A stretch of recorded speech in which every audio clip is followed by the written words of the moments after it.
অন্তরে অন্তরে খারাপ কাজকে খারাপ জানা, এটা হলো ঈমানের সর্বশেষ স্তর। খারাপ কাজকে খারাপও যদি মনে না হয়, মনে করবেন আপনি ঈমানের কাতারের মধ্যেই নাই, আপনি মুসলমানের লিস্টিতেই নেই। অনেক ক্ষেত্রে নেক আমল করার চাইতে একটা গুনাহের কাজ আপনার সামনে আসছে, আল্লাহকে ভয় করে ওটা ছেড়ে দেওয়া, এটা হাজার হাজার নফল ইবাদতের চাইতে উত্তম। গ্রামে আছে মহিলারা সুদের সাথে জড়িত, অথচ এই সুদখোর মায়ের ছেলে বছরে 1 চিল্লা দেওয়াকে ফরজ মনে করে। আমি 3 দিন তবলিগে যাওয়া, বছরে 1 চিল্লা দেওয়াকে আমি কোনোভাবেই ছোট করতেছি না, আমি নিজেও এই কাজ করি। কিন্তু আমার কথা হলো, আমার হকের দাওয়াতটা, আমার দ্বীনের কাজটা আমার পরিবার থেকে শুরু হওয়ার কথা ছিল, আমার মায়ের কথাটা আমার আগে চিন্তা করার কথা ছিল। আম্মা বা'দু ফাআউযু বিল্লাহি মিনাশ শাইতানির রাজীম। বিসমিল্লাহির রহমানির রহিম। ওয়াল আসর ইন্নাল ইনসানা লাফি খুসর ইল্লাল্লাযীনা আমানু ওয়া আমিলুস সালিহাতি ওয়া তাওয়াসাউ বিল হাক্কি ওয়া তাওয়াসাউ বিস সাবর। সাদাকাল্লাহুল আযীম। আলহামদুলিল্লাহ, আল্লাহ পাকের অসংখ্য অগণিত শুকরিয়া, যিনি আমাদেরকে মাগরিবের নামাজ জামাতের সাথে আদায় করার পরে কোরআনে কারীমের আলোচনা শোনার জন্য কিছু সময় ব্যয় করার তৌফিক দিয়েছেন, বলি আলহামদুলিল্লাহ। আমরা তাফসিরের জন্য ছোট্ট একটি সূরা বেছে নিয়েছিলাম, সূরাতুল আসর। তো এখানে ওয়াল আসর, কসম, এরপরে মূল বক্তব্য ইন্নাল ইনসানা লাফি খুসর ইল্লাল্লাযীনা আমানু ওয়া আমিলুস সালিহাত। এতটুকুর উপর আমরা সংক্ষিপ্ত আলোচনা করেছি গত মাজলিসে। এই সূরার সংক্ষিপ্ত বক্তব্যটা বলি। আল্লাহ রাব্বুল আলামিন আসরের কসম খেয়ে বলতেছেন যে সকল মানুষ ক্ষতিগ্রস্তের মধ্যে রয়েছে, অর্থাৎ সকলেই ক্ষতিগ্রস্ত। তবে এই ক্ষতিগ্রস্ততা থেকে বাঁচতে হলে 4টি গুণের প্রয়োজন।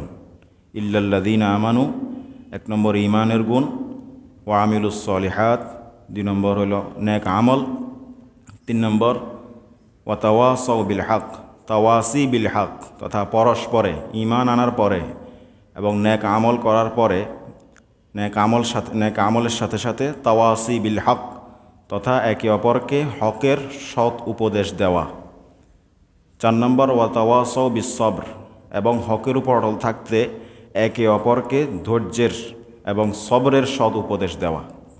এই 4টা গুণ, ঈমানের গুণ, আমলে সালেহ এবং হকের উপর একে অপরকে উপদেশ দেওয়া এবং হকের উপর অটল থাকতে একে অপরকে ধৈর্যের উপদেশ দেওয়া, এই 4টা গুণ যার মধ্যে থাকবে সেই দুনিয়া এবং আখিরাতের ক্ষতিগ্রস্ততা থেকে সে বাঁচতে পারবে এবং সে আল্লাহর সামনে সফল হবে।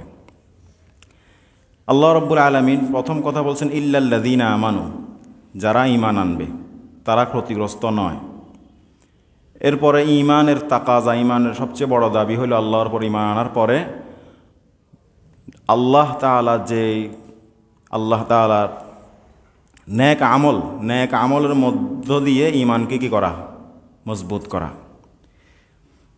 আমলে সালেহের ব্যাপারে কিঞ্চিত আলোচনা আমরা গত মজলিসে করেছি। আমলে সালেহ হলো আমলে সালেহ, নেক আমল, যেটার যে স্তর সেটাকে সেই স্তরে রেখে সেটাকে কি করা? আমল করা। নামাজ আমলে সালেহ। তো এই নামাজের মধ্যে 5 ওয়াক্ত নামাজ ফরজ আছে, এটাকে ফরজ হিসাবে আদায় করা আমলে সালেহ। যেগুলো ওয়াজিব সেটাকে ওয়াজিব হিসাবে আদায় করা আমলে সালেহ। যেটা ওয়াজিবও নয়, ফরজ নয়, নফল, সেটাকে নফল হিসাবে কি করা? আদায় করা আমলে সালেহ। এরকমভাবে প্রত্যেকটা হুকুমকে তার আপন অবস্থায়, আল্লাহ তাআলার হুকুম 2 প্রকার, একটা হলো আল্লাহর আদেশ, আরগুলো আল্লাহর নিষেধ, আওয়ামের এবং নাওয়াহি, আল্লাহর আদেশ এবং আল্লাহর নিষেধ। আল্লাহর আদেশগুলা স্তর ভিত্তিক আদায় করা এবং নিষেধগুলা, যত কাজ আল্লাহ তাআলা করতে বলেছেন সেগুলা করা এবং যত কাজ আল্লাহ তাআলা নিষেধ করেছেন সেগুলোর থেকে বিরত থাকা। এজন্য সকল হারাম কাজ থেকে বিরত থাকা এটা আমলে সালেহের অন্তর্ভুক্ত। শুধু নেক কাজ করার নাম আমলে নেক আমল না, বরং হারাম কাজ থেকে বেঁচে থাকাও কি নেক আমল। অনেকাংশে অনেক ক্ষেত্রে যে নেক আমল করার চাইতে একটা গুনাহের কাজ আপনার সামনে আসছে, ওটা আল্লাহর ভয়কে সামনে রেখে আল্লাহকে ভয় করে ওটা ছেড়ে দেওয়া, এটা হাজার হাজার নফল ইবাদতের চাইতে উত্তম। যাই হোক, ঈমান এবং আমল সালেহের পর আল্লাহ রাব্বুল আলামিন বলতেছেন ওয়াতাওয়াসাউ বিল হক, এবং যারা একে অপরকে হকের সৎ উপদেশ দেয়। আল্লাহ রাব্বুল আলামিন প্রথমে ঈমানের কথা বলছেন, এরপর আমল সালেহের কথা বলছেন। আমল সালেহ হলো ঈমানের মজবুতির জন্য। এর পরের 3 নম্বরের বিষয়টা তাওয়াসি বিল হক, একে অপরকে সৎ উপদেশ দেওয়া। এটার সাথে পূর্বের সম্পর্ক কি? 3 নম্বরে আল্লাহ রাব্বুল আলামিন তাওয়াসি বিল হক, একে অপরকে, এক মুমিন আর এক মুমিনকে হকের তথা ইসলামের প্রত্যেকটা বাণী হক, রসুলের প্রত্যেকটা সুন্নাই হক, আল্লাহর প্রত্যেকটি আদেশই হক, আল্লাহর প্রত্যেকটি নিষেধই কি হক। আল্লাহর এই যে বিধানগুলোর ব্যাপারে আল্লাহ তাআলা একে অপরকে উপদেশ দিতে বলতেছেন। কারণ হলো এই একে অপরকে উপদেশ দেওয়ার মাধ্যমেই ঈমান ঠিক থাকবে এবং নেক আমল ঠিক থাকবে। এর দ্বারা আল্লাহ বুঝাইতে চান, তুমি নিজে একা ঈমান এনে ঘরে বসে নেক আমলে লিপ্ত হয়ে গেলা, এটা যথেষ্ট নয়। তুমি তোমার সাধ্যের মধ্যে থেকে, তোমার যতটুকু গণ্ডি আছে এই গণ্ডির মধ্যে থেকে তুমি আরেকজনকেও ঈমানের পথে, নেক আমলের পথে আহ্বান করবে। এটা সারা ঈমান টিকবে না, এটা সারা নেক আমলের পরিবেশ থাকবে না। ঈমানের পরিবেশ এবং ঈমানের মজবুতি, নেক আমলের পরিবেশ টিকিয়ে রাখার জন্য একে অপরের জন্য ঈমানের ক্ষেত্রে এবং নেক আমলের ক্ষেত্রে আল্লাহর রাস্তায় একে অপরকে সৎ উপদেশ দিতে হবে। আল্লাহ বলতে চান, আল্লাহ আমাদেরকে ইসলাম ধর্ম দিয়েছেন, এই ইসলাম ধর্মে একা বসে থাকার কোনো কি নেই, সুযোগ নাই। আপনি আপনার গণ্ডির ভিতরে যতটুকু পারেন ততটুকু আপনি হকের কি করবেন, উপদেশ দিবেন। এই জন্য দেখবেন যুগে যুগে ওলামায়ে কেরাম, দ্বীনের বাহকগণ এই হকের উপদেশ দিতে গিয়ে বাতিলের অত্যাচারে তারা অত্যাচারিত হয়েছেন। আজকে আমাদের জুমায় আলোচনা হয়েছে, রসুল সাল্লাল্লাহু আলাইহি ওয়াসাল্লাম উনি হকের আওয়াজ পেয়েছেন, পেয়ে নিজে বসে থাকেননি। এই আওয়াজকে সবার মাঝে পৌঁছিয়ে দেওয়ার জন্য উনি ময়দানে নেমেছেন, এবং এই ময়দানে সব ধরনের কষ্ট, জুলুম, নির্যাতন উনি সহ্য করেছেন। তারপরেও সব কিছুকে পিছনে ফেলে তিনি হক কথা, হক বাণী, আল্লাহ তাআলার দ্বীনকে সকলের মাঝে পৌঁছে দেওয়ার কি করেছেন, মেহনত করেছেন। তাওয়াসাউ বিল হক। তো আমার যতটুকু গণ্ডি আছে এই গণ্ডির মধ্যে থেকে আমাকে এই কাজটা করতে হবে। বড় আলেম হাজারো মজমার সামনে বয়ান করে এই রাষ্ট্রের মধ্যে ঈমান বিধ্বংসী কাজ কি আছে, কোন হারাম কাজটা মানুষ বেশি করতেছে, সেই ব্যাপারে মানুষকে কি করা, সতর্ক করা। এটা ওলামায়ে কেরাম করে নিজে বাঁচার জন্য, আল্লাহর সামনে। কার থেকে বাঁচার জন্য? ইন্নাল ইনসানা লাফি খুসর, এই খুসরের মধ্যে, এই ক্ষতিগ্রস্তের মধ্য থেকে নিজের থেকে উঠে আনার জন্য এটা এই কাজটা করে। এই কথাগুলো বলে ওনারা জেলে যাওয়ার, তারপরে ফাঁসি কাস্টে যাওয়ার ওনাদের কোনো কি ছিল না, দরকার ছিল না। আল্লাহর আযাব থেকে, আল্লাহর হিসাব থেকে নিজেকে রক্ষা করার জন্যই ওনারা এই কাজটা করেন। ইন্নাল ইনসানা লাফি খুসর, এখানে এই লাফি খুসরের মধ্য থেকে আমার নামটা যাতে কেটে যায়। আমার উপর দায়িত্ব, যে সময় যেখানে বাতিল যেই সুরতে আক্রমণ করে, যে বিষয় নিয়ে আক্রমণ করে, তখন সেই ঠিক ওই মুহূর্তে ওই বিষয়টা মানুষকে স্পষ্ট করে কি দেওয়া, বুঝিয়ে দেওয়া। এটা তাওয়াসি বিল হকের অন্তর্ভুক্ত। এখন আপনি বলবেন, আমি বলবেন যে আমার তো সেই স্পেস নাই, আমি কোনো বড় আলেম না যে আমার নামে 1000 মানুষ জমা হবে, 1 লাখ মানুষ জমা হবে। দরকার নেই। আপনি একজন ঘরের কর্তা, আপনার ঘরটাই আপনার তাওয়াসি বিল হকের কি, সৎ উপদেশের হকের উপর উপদেশ দেওয়ার আপনার পেজ, এইটাই মনে করেন। আপনি একজন ঘরের কর্তা, আপনার অধীনে আপনার স্ত্রী আছে, আপনার ছেলে সন্তান আছে, আপনার মা বাবা আছে, ভাই বোন আছে। আপনি এদেরকে দ্বীনের উপর উঠান, এদেরকে ইসলামের উপর উঠান, এদেরকে আল্লাহর বিধানের উপর উঠান, এটাই আপনার তাওয়াসি বিল হক। বরং এটার থেকে নিজের পরিবার থেকে এই কাজটা কি করতে হয়, শুরু করতে হয়। নিজের সমাজের লোক থেকে এই কাজটা কি করতে হয়, শুরু করতে হয়। আল্লাহ রসুল সাল্লাল্লাহু আলাইহি সাল্লাম তো নিজের রসুল নবী সাল্লাল্লাহু আলাইহি ওয়াসাল্লামকে এটাই বলেছেন, ও আনজির আশিরাতাকাল আকরাবিন। আপনি প্রথমে জাহান্নামের ব্যাপারে আপনার নিকটাত্মীয়, আপনার নিকট লোকদেরকে আপনি কি করেন, সতর্ক করেন। এরপর এক জায়গায় আসছে ওয়ামুর আহলাকা বিসসালাতি ওয়াসতাবির আলাইহা। তুমি তোমার নিজের পরিবারকে নামাজের কি দাও, আদেশ দাও। পরিবারের কথা আগে বলছে, ইয়া আইয়ুহাল্লাযীনা আমানু কু আনফুসাকুম ওয়া আহলিকুম নারা। হে মুমিনরা, তোমরা নিজেদেরকে আগে জাহান্নাম থেকে বাঁচাও, ওয়া আহলিকুম নারা, এবং তোমাদের পরিবারকে জাহান্নামের আগুন থেকে বাঁচাও। আমি আগে, এরপর আমার পরিবার, এরপর হলো বাহিরের। এখানে একটা আফসোসজনক বিষয় আছে, আমরা অনেকে বিভিন্ন ময়দানে দাওয়াতের কাজ করি, তাওয়াসি বিল হকের কি করি, কাজ করি, তাবলীগের ময়দানে হোক, মাদ্রাসার ময়দানে হোক, বা যে কোনো। কিন্তু অনেক বান্দা এমন আছে, অনেক ভাই এমন আছে, নিজের ঘরের মধ্যে আমরা দ্বীনকে প্রতিষ্ঠা করতে পারি নাই। আমার স্ত্রী বেপর্দা, আমার ছেলে বেনামাজি, আমার ভাই বেনামাজি, আমার বৃদ্ধ বাবা, যার হক পরিপূর্ণরূপে রক্ষা করার চেষ্টা আমি করে যাচ্ছি, তার খাওয়া দাওয়া পড়া, কিন্তু তিনি সুদের সাথে জড়িত। গ্রামে আছে মহিলারা সুদের সাথে জড়িত, অথচ এই সুদখোর মায়ের ছেলে বছরে 1 চিল্লা দেওয়াকে ফরজ মনে করে। এই সুদখোর মায়ের ছেলে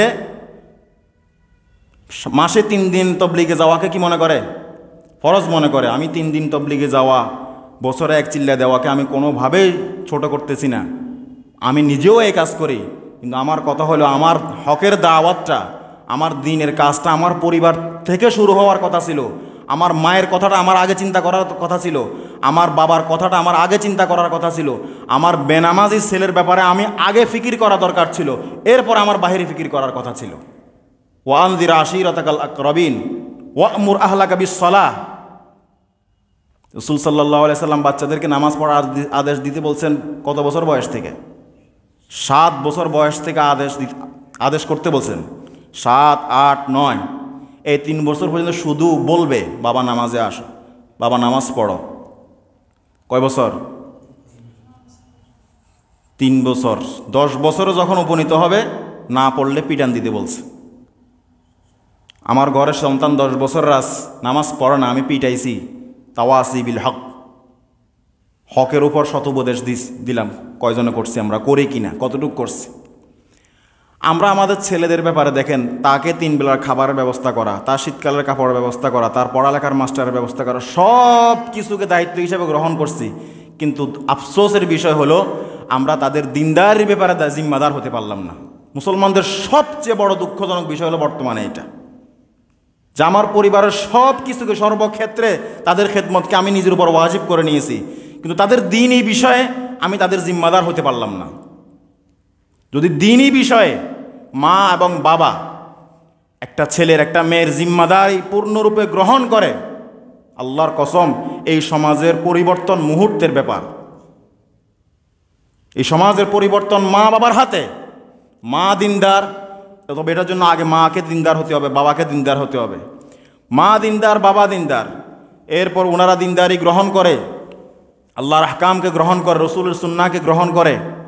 এটা যখন নিজের সন্তান এবং নিজের ছেলে মেয়ে, পরিবারের সকল সদস্যদেরকেও এটার উপর উঠিয়ে নেওয়াকে নিজের দায়িত্ব মনে করবেন যে সেদিন সমাজ ইসলামের উপরে উঠে গেছে, ইসলামের মেজাজের উপরে উঠে গেছে।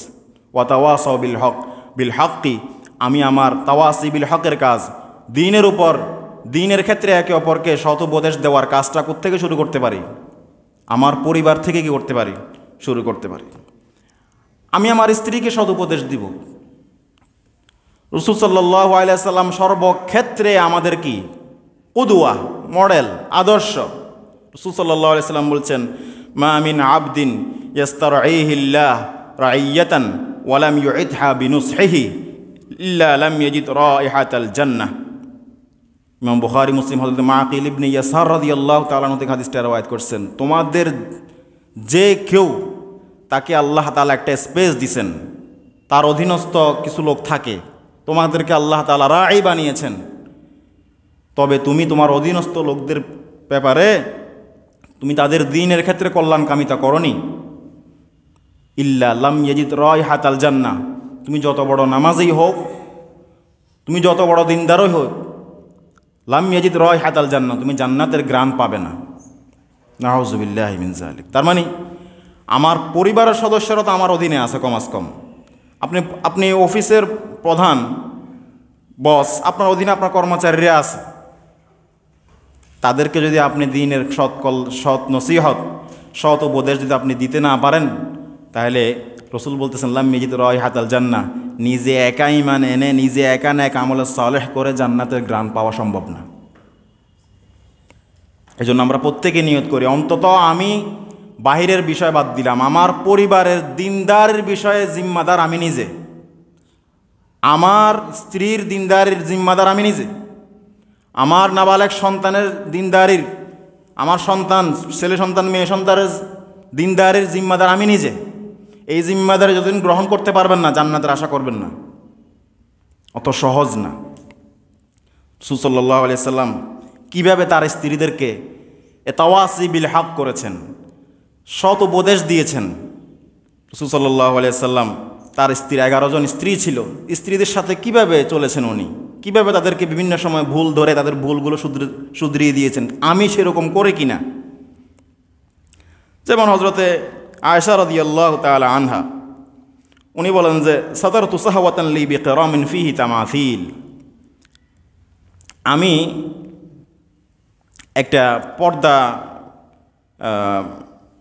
একটা বালিশ বানালাম, ওই বালিশের মধ্যে কি রয়েছে, ছবি রয়েছে, ছবি, অঙ্কিত ছবি। জাআন নবী সাল্লাল্লাহু আলাইহি ওয়াসাল্লাম আলাল বাব ফালাম ইয়াদখুল, রাসূল সাল্লাল্লাহু আলাইহি ওয়াসাল্লাম সফর থেকে বাড়িতে আসছেন, এই ছবি দেখে রাসূল সাল্লাল্লাহু আলাইহি ওয়াসাল্লাম ঘরে ঢুকেন নাই, আয়েশার ঘরে। আয়েশা হলো আহাব্বুন নাস ইলান নবী, রাসূলের কাছে সবচেয়ে প্রিয় মানুষ, ঘরে ঢুকেন নাই।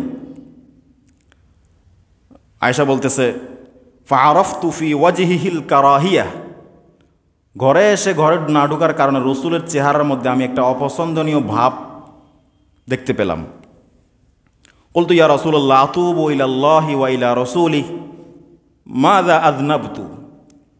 আয়েশা বুঝে ফেলছে রসুল অসন্তুষ্ট হয়েছে, তো বলতেছে যে ইয়া রাসূলুল্লাহ, আমি আল্লাহর কাছে এবং আল্লাহর রসুলের কাছে তাওবা করতেছি, মনে হয় আমি কোনো ভুল করেছি, আমি কি ভুল করেছি?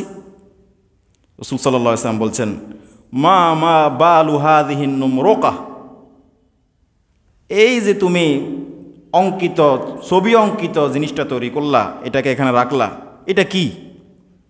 রসুল বল ইশতারাইতুহা লাক লিতাকউদা আলাইহা ওয়া তাতাওয়াসসাদাহা, আমি এটা তৈরি করেছি, কিনেছি আমি আপনার জন্য, আপনি যাতে আরাম করে এটার উপর বসেন এবং হেলান দেন। রাসূল সাল্লাল্লাহু আলাইহি ওয়াসাল্লাম বলছেন ইন্না আসহাবা হাযিহি সুওয়ার ইউআযাবুনা ইয়াওমাল কিয়ামাহ ওয়া ইউকালু লাহুম আহইউ মা খালাকতুম। রাসূল সাল্লাল্লাহু আলাইহি ওয়াসাল্লাম বলছেন এই ছবিগুলো যারা অঙ্কন করে, এই ছবিগুলো যারা তৈরি করেছে, তাদেরকে কিয়ামতের দিন আযাব দেওয়া হবে, আর আযাব দিতে দিতে দিতে দিতে এই কথা তাদেরকে বলা হবে আহইউ মা খালাকতুম, তোমরা যা দুনিয়ার যে ছবিগুলো, যে সকল প্রাণীর ছবি তোমরা তৈরি করেছ, ওই ছবিগুলোতে এখন কি দাও? জীবন দাও, রূহ দাও। তো জীবন দেওয়াও সম্ভব না, আযাব থেকে মুক্ত হওয়াও কি না সম্ভব না। তাহলে কীভাবে রাসূল সাল্লাল্লাহু আলাইহি ওয়াসাল্লাম আয়েশাকে এই হারাম কাজটার ব্যাপারে কী করলেন? সতর্ক করলেন। আমার স্ত্রীর কাছে এরকম কোনো কিছু আছে কি না, আমার ঘরে এরকম কোনো ছবি আছে কি না, পুতুল আছে কি না, এটা জায়েজ না না জায়েজ বলেন? আমরা ইমাম সাহেব হিসাবে, মসজিদের ইমাম হিসেবে আমাদের অনেকের বাড়িতে, বাসা বাড়িতে যেতে হয়। আমার একটা অভ্যাস হলো, আমার সামনে যেটা একেবারে শরীয়তের হারামের পর্যায়ে যদি কোনো কিছু দেখি, আমি সেটা সতর্ক করার চেষ্টা করি, কারণ এটা দায়িত্ব। অনেকের বাসায় এরকম যায়, শোকেসের মধ্যে পুতুল দেখি, এটা তার বাচ্চার খোরাক, তার বাচ্চার জন্য এটা করছে। তো বলি যে ভাই এই পুতুল বিষয়টা তো কেমন না? বলো যে বাচ্চারা, আচ্ছা ঠিক আছে বাচ্চা, এটার শরীয়তের ব্যাপারে এটার হুকুম তো জানেন আপনি, যে জি হুজুর সরিয়ে ফেলবো সামনে। পরের বার আবার যখন যায় তখন আবার দেখা যায়, মানে উনি এটাকে বিষয়টাকে হালকাভাবে নিচ্ছে। যেটা হারাম সেটার ব্যাপারে কোনো প্রকার কি নাই, শিথিলতা নাই। রাসূল সাল্লাল্লাহু আলাইহি ওয়াসাল্লাম বলেন, ইন্না আসহাবা হাযিহি সুওয়ার ইউআযাবুনা ইয়াওমাল কিয়ামাহ, যারা ছবি ব্যবহার করে, প্রাণীর ছবি ব্যবহার করে, এদেরকে কিয়ামতের দিন আযাব দেওয়া হবে। ওয়া ইউকালু লাহুম আহইউ মা খালাকতুম, তোমরা যা দুনিয়াতে অঙ্কন করেছো এগুলোতে কি দাও, জীবন দাও। হযরত আয়েশাকে কিভাবে তরবিয়ত দিয়েছেন রাসূল সাল্লাল্লাহু আলাইহি ওয়াসাল্লাম, তাওয়াসি বিল হক, সৎ উপদেশ দিয়েছে। স্ত্রী হযরত আয়েশা রাদিয়াল্লাহু তাআলা আনহা একবার হযরত সফিয়া রাদিয়াল্লাহু তাআলা, আয়েশা হলো আবু বকরের মেয়ে আর সফিয়া হলো কার মেয়ে?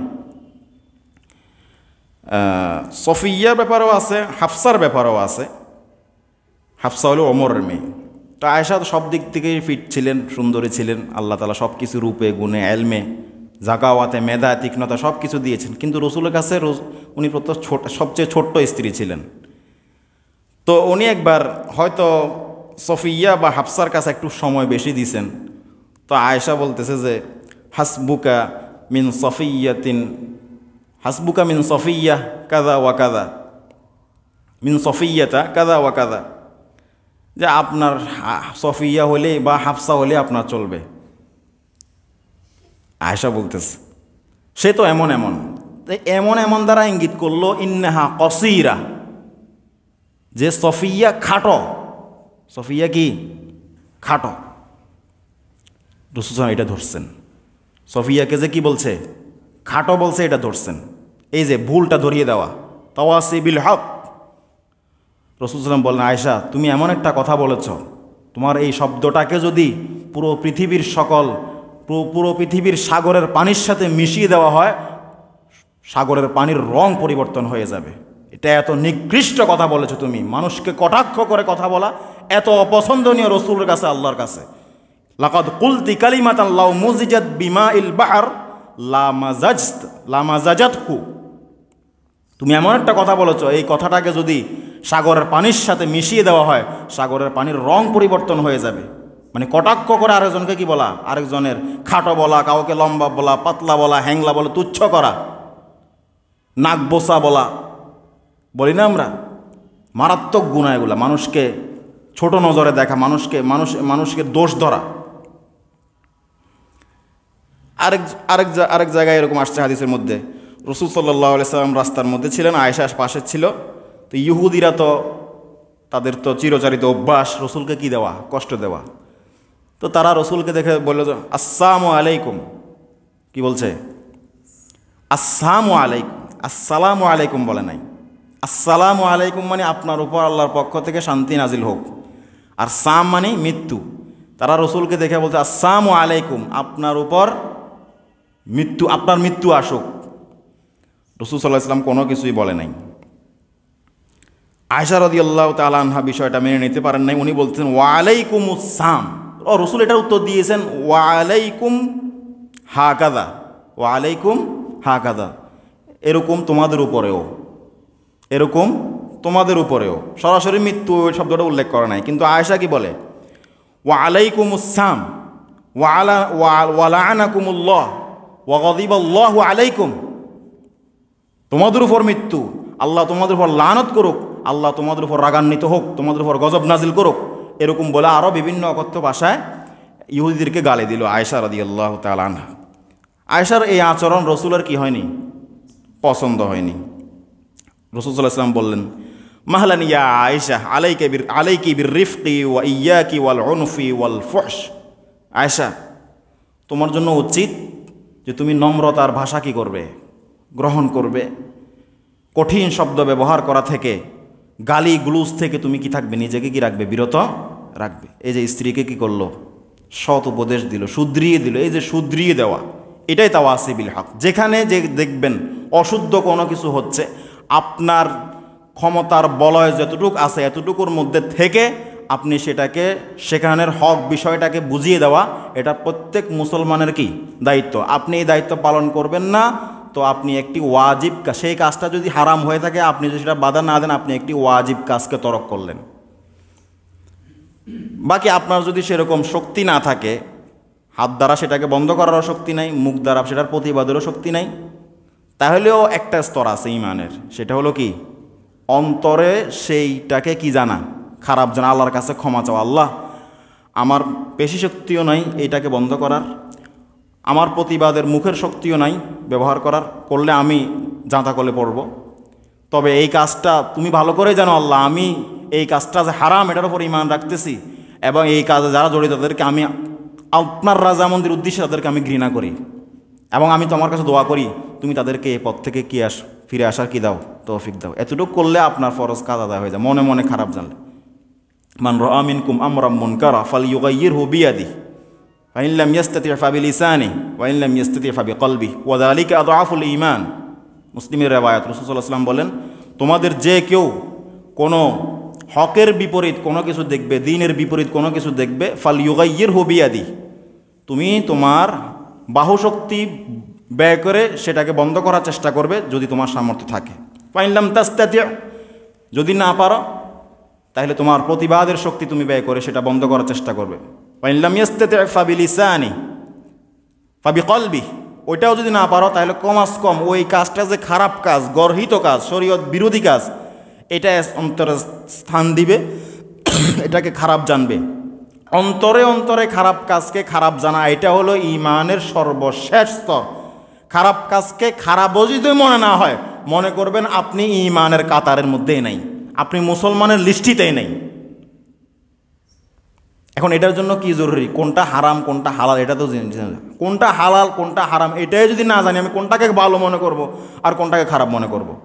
এজন্য মুসলমানের সবচেয়ে বড় জরুরি একজন মুসলিমের কোন জিনিসটা হালাল এবং কোন জিনিসটা শরীয়তের দৃষ্টিতে কি হারাম, এটাকে আগে আত্মস্থ করা। আপনি না হলে আপনি নিজের ঈমানই বাঁচাতে পারবেন না।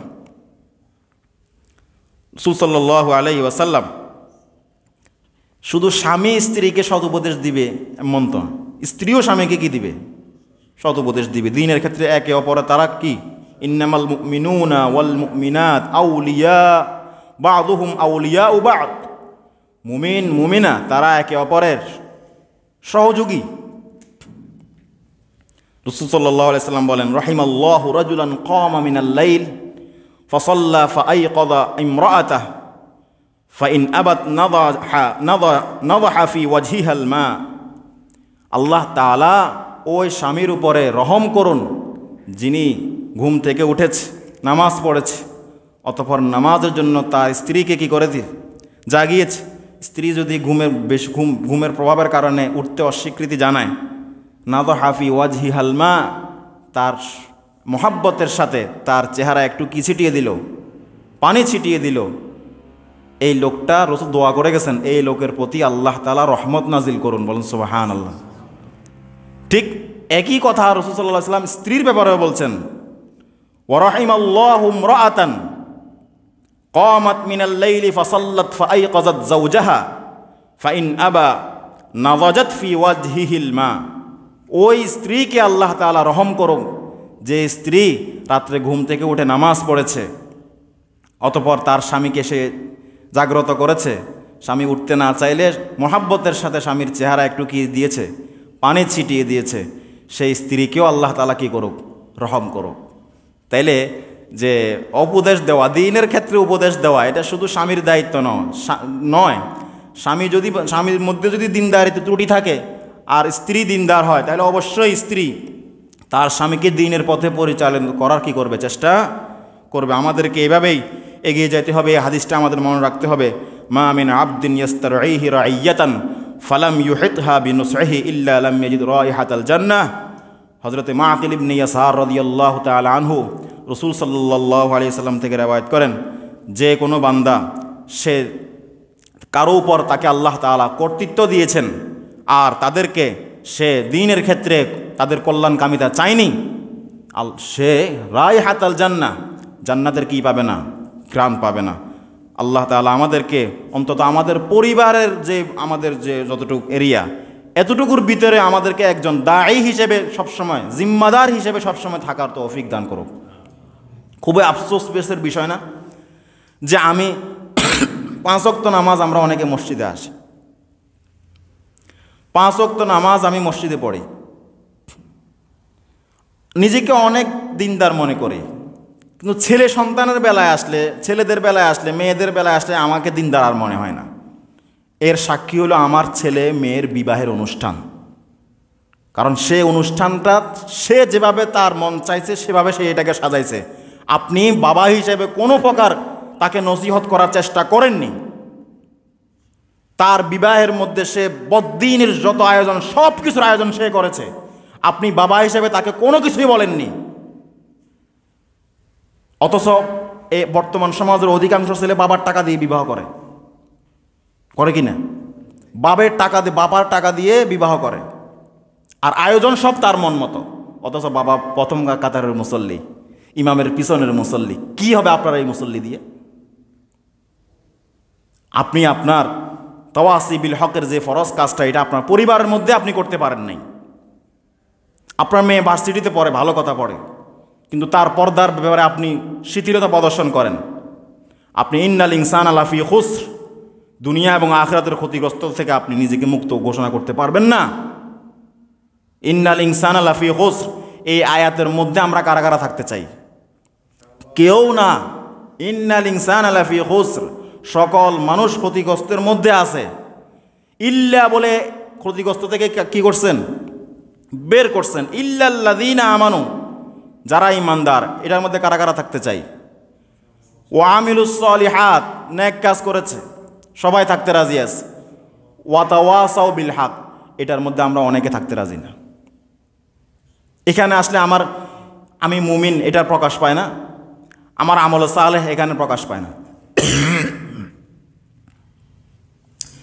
তো বলা উদ্দেশ্য হলো এখানে 3টা গুণের কথা বলা হয়েছে, 4টা গুণ: ঈমান, আমল সালেহ, তাওয়াসি বিল হক। 4th নম্বরে তাওয়াসি বিস সবর।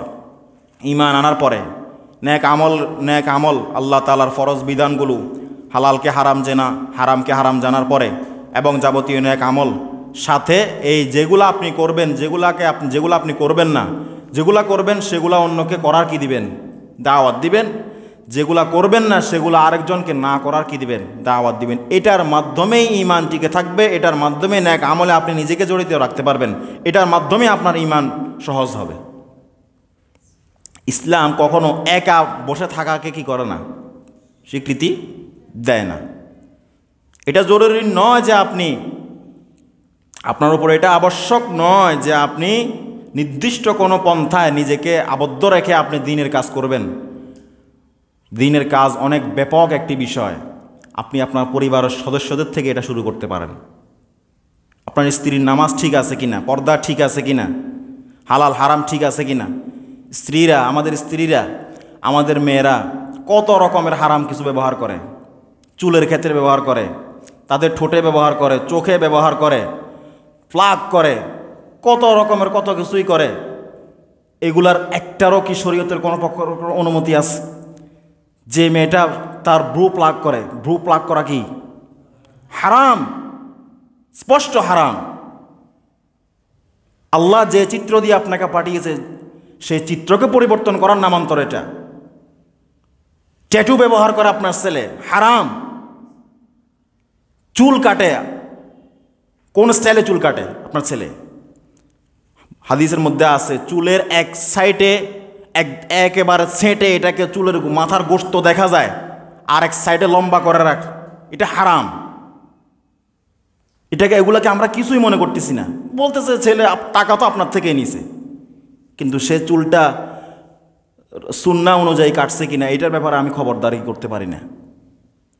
এটা মনে রাখবেন চুলের ব্যাপারে, যে আমাদের ছেলেরা যায় এখন এদিক দিয়ে একদম এটাকে একবার কামিয়ে একদম চুলের গোশত পর্যন্ত, মাথা গোশত দেখা তার এদিক দিয়ে বড় বড়, এটা হারাম।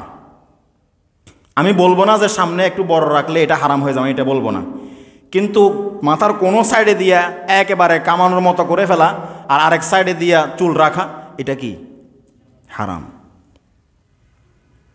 অন্তত আমরা সবাই আমাদের ছেলে সন্তানের নামাজের জিম্মাদারি হই। 5 ওয়াক্ত নামাজের জিম্মাদারি। আমার ছেলেকে আমি 5 ওয়াক্ত নামাজ পড়বো, আমার ছেলেও আমার সাথে 5 ওয়াক্ত নামাজ পড়বে। আমি 5 ওয়াক্ত নামাজ পড়বো, আমার স্ত্রীও 5 ওয়াক্ত নামাজ পড়বে। আমি যেরকম পরপুরুষ পরনারীর সামনে যে যাই না, আমার স্ত্রীও যাবে না। যেভাবে পারেন আপনি এটা ব্যবস্থা করবেন। আর ব্যবস্থা করতে না পারলে আপনি নিজেকে আল্লাহর সামনে ধরা মনে করতে হবে। ওয়াতাওয়াসাউ বিল হাক্কি, রাসূল সাল্লাল্লাহু আলাইহি সাল্লামের যে আদর্শ, হযরত ওমর রাদিয়াল্লাহু তাআলা আনহু, শেষ করে দিচ্ছি, ইন্তেকালের সময় ওনাকে তো মসজিদে আঘাত করা হয়েছে নামাজ পড়া অবস্থায়, ওনাকে বাড়িতে শোয়ানো হয়েছে, 3 দিন পর উনি শহীদ হয়েছে, ইন্তেকাল করেছেন।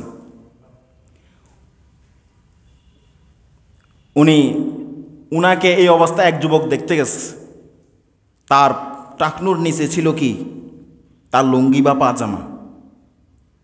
উনি ওমরকে দেখে চলে যাচ্ছেন, পিছন থেকে ওমর রাদিয়াল্লাহু তাআলা এই অবস্থায় তাকে ডাক দিছেন যে, হে যুবক, তোমার পাজামা লুঙ্গি টাকনুর নিচে আছে, টাকনুর থেকে উঠাও।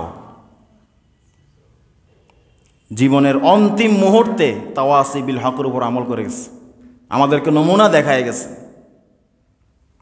আল্লাহ রাব্বুল আলামিন আমাদেরকে বুঝার এবং আমল করার তৌফিক দান করুক, এবং ঈমানের গুণ, আমলে সালেহের গুণ, এবং সাথে এই ঈমান এবং আমলে সালেহের জন্য উপযোগী তাওয়াসি বিল হক, সর্বদা হকের তথা আল্লাহ তাআলার দ্বীনের, আল্লাহর আহকামের ক্ষেত্রে একে অপরের সহযোগী হওয়ার তৌফিক দান করুক। সামনে ইজতেমা আসতেছে, আমরা সকলেই ইজতেমায় শরীক হব এবং নিয়ত করব যে আল্লাহর দাওয়াত, কোরআনের দাওয়াত, রসুলের সুন্নাহের দাওয়াত আমি যেরকম নিজের মধ্যে এনেছি, নিজের মধ্যে আছে, আরেক ভাইয়ের কাছে পৌঁছে দেওয়ার জন্য আমি এই মেহনতে কী হব, শরীক হব। আল্লাহ রাব্বুল আলামিন আমাদেরকে তৌফিক দান করুক। ওয়া আখিরু দাওয়ানা আলহামদুলিল্লাহি রাব্বিল আলামিন।